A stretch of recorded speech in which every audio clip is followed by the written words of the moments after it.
ये वारंट सिर्फ गौतम अडानी पे हुआ, सागर अडानी पे हुआ। मैं तो कहता हूं वारंट भारत के प्रधानमंत्री के खिलाफ होना चाहिए, और वो अमेरिका में नहीं होना चाहिए, भारत में होना चाहिए। कम से कम भारत की कोई अदालत, सुप्रीम कोर्ट, हाई कोर्ट, कोई अदालत, कोई एजेंसी मोदी से बुला के पूछताछ करे कि आखिर आपने भारत की जनता का 20,000 करोड़ रुपए बिजली के नाम पे क्यों लूटा। ये आपकी मिली भगत के बगैर संभव नहीं है। आपकी सरकारों ने पैसा खाया है, डबल इंजन की सरकारों ने, उनके अधिकारियों ने, उन्होंने जनता को महंगी बिजली बेची है, कॉन्ट्रैक्ट साइन किया है।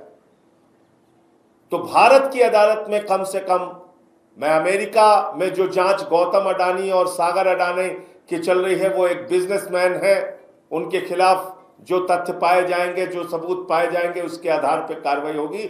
लेकिन भारत की अदालत को, माननीय सर्वोच्च न्यायालय को किसी न किसी जांच एजेंसी को ऑथराइज करना चाहिए कि प्रधानमंत्री नरेंद्र मोदी से भी पूछताछ हो कि इस घोटाले और घपले में उनकी क्या भूमिका है। क्योंकि भारत के निवेशकों का तो लाखों करोड़ रुपए डूब जाता है।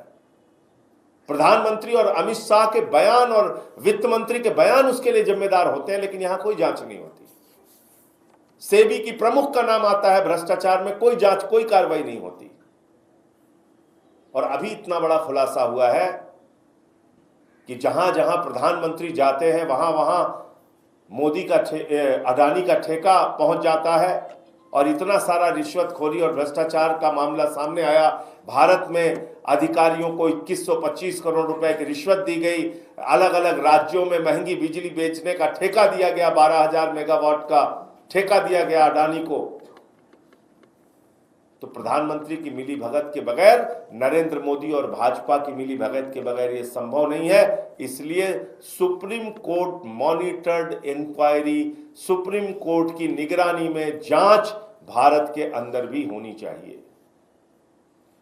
एक अडानी है, उसके नाम पूरे इंडिया को नीलाम कर दिया मोदी ने।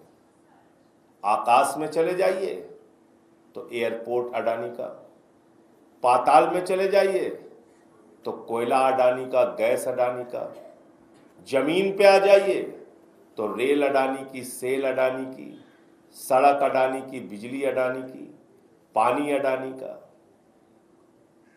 सब कुछ अडानी का। आकाश से लेके पाताल तक सब कुछ आपने एक आदमी को, अडानी को दे दिया।